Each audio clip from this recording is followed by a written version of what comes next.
Hello admission students, তোমরা নিশ্চয়ই জানো তোমাদের এই বছর ঢাকা বিশ্ববিদ্যালয়ে ভর্তি পরীক্ষায় এমসিকিউ অংশের পাশাপাশি রিটেন অংশ রয়েছে।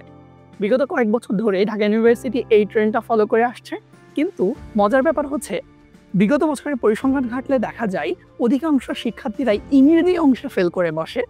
আরও স্পেসিফিক ওয়েতে বললে তারা মেইনলি ফেল করে ইংলিশ রিটেন পোর্শনটাতে। তো কিভাবে ইংলিশ রিটেনটাকে আয়ত্ত করা যায় এবং রিটেনে ভালো মার্কস ক্যারি করা যায়, তার জন্যই আমাদের এই প্রয়াস। আমরা আমাদের পেজ এবং ইউটিউব চ্যানেলের পক্ষ থেকে একটা প্লেলিস্ট সাজাবো, যেখানে ইংরেজি অর্থাৎ ঢাকা ইউনিভার্সিটি রিটেনের জন্য পর্যাপ্ত পরিমাণ কন্টেন্ট থাকবে, যেটা কিনা তোমার রিটেন প্রস্তুতির জন্য সহায়ক হতে পারে। তোমরা যদি একটু অ্যানালাইসিস করো তাহলে দেখতে পাবা ঢাকা ইউনিভার্সিটি ভর্তি পরীক্ষায় যারা বি ইউনিটে বসবা, বি ইউনিটে ভর্তি পরীক্ষার্থীরা প্রত্যেকেই দেখবা তাদের ইংরেজিতে 5 নম্বর হচ্ছে 5, কিন্তু অধিকাংশ শিক্ষার্থীরাই 5 নম্বর তুলতে ব্যর্থ হয়। এর কারণ হচ্ছে তারা ইংরেজিতে সেন্টেন্স বানাইতেই জানেন। তোমরা নিশ্চয়ই জানো আমরা যেহেতু বাঙালি, আমাদের চিন্তা, থট প্রসেস সব কিছুই কিন্তু বাংলায় হয়, রাইট? তো বাংলা থেকে আমরা যখন ইংরেজিতে চিন্তা করি, সেইটা করতে গিয়ে আমাদের সমস্যাটা বাধে। অর্থাৎ আমরা ট্রান্সলেট করতে পারি না। বাংলায় শব্দ মাথায় আসে, সেটাকে ইংরেজিতে কনভার্ট করতে পারে না। কনভার্ট করতে পারলেও গ্রামাটিক্যালি কারেক্ট হয় না। তো ইংরেজিতে ভালো রিটেন করার জন্য সবচেয়ে উপযোগী যেটা সেকশন, সেটা হচ্ছে ইংরেজি ট্রান্সলেশন পার্ট। অর্থাৎ ট্রান্সলেশনের দ্বারাই আমরা কিন্তু সেন্টেন্স বানাইতে পারি। সেন্টেন্স মেকিং কিন্তু ঢাকা ইউনিভার্সিটি বি ইউনিট ভর্তি পরীক্ষায় থাকবেই থাকবে।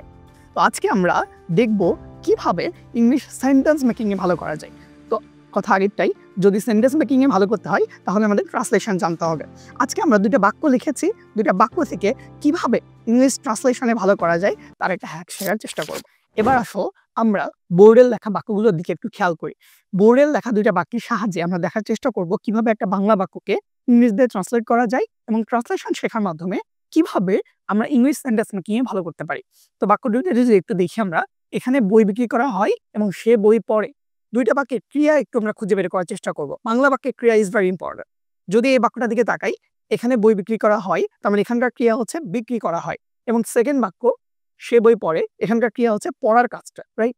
তো এবার আমরা যদি দেখি 2 ক্রিয়া দেখে আমরা সহজেই বুঝতে পারছি এইটা বাংলা বাক্যটা প্রেজেন্ট টেন্সে আছে, অর্থাৎ সিম্পল টেন্সে আছে, প্রেজেন্ট সিম্পল টেন্স।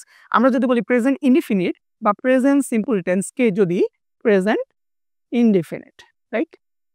ইনডিফিনিট টেন্সকে স্ট্রাকচার যদি আমরা দেখি তাহলে আমরা পাই সাবজেক্ট, ভার্ব এবং অবজেক্ট।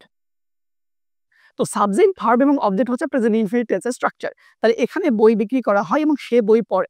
আমরা যদি একটু ট্রান্সলেট করার চেষ্টা করি, এখানে বই বিক্রি করা হয়, এখানকার সাবজেক্ট হচ্ছে বই, বুকস,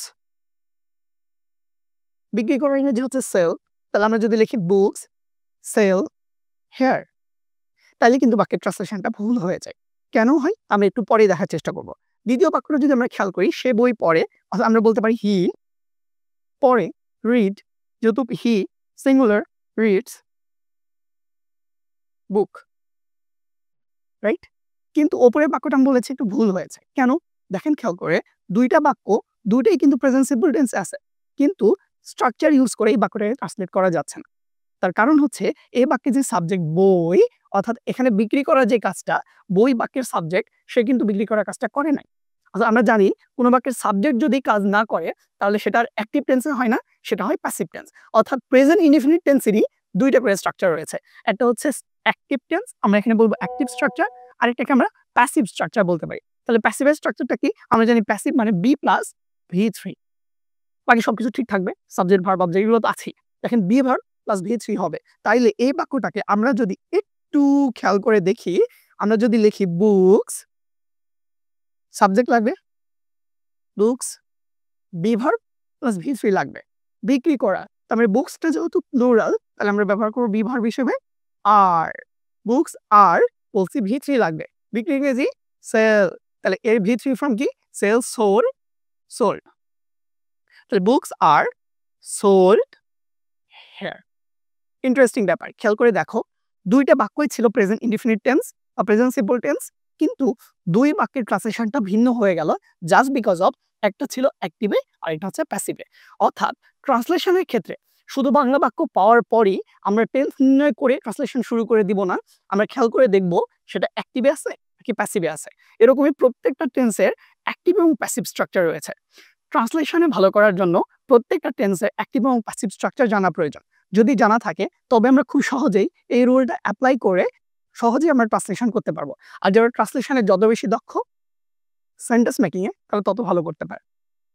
আমরা এই প্লেলিস্টটা থেকে পরবর্তীতেও ক্লাসগুলো দিতে থাকবো এবং সেন্টেন্স মেকিংয়ের আলাদা হ্যাকস এবং সেন্টেন্স বানানো অর্থাৎ ট্রান্সলেশন করতে পারার পরেও সেন্টেন্স মেকিংয়ে ভালো করা আর যে হ্যাকসগুলো রয়েছে সেগুলোর উপর আমাদের সোজা একটা প্লেলিস্ট থাকবে।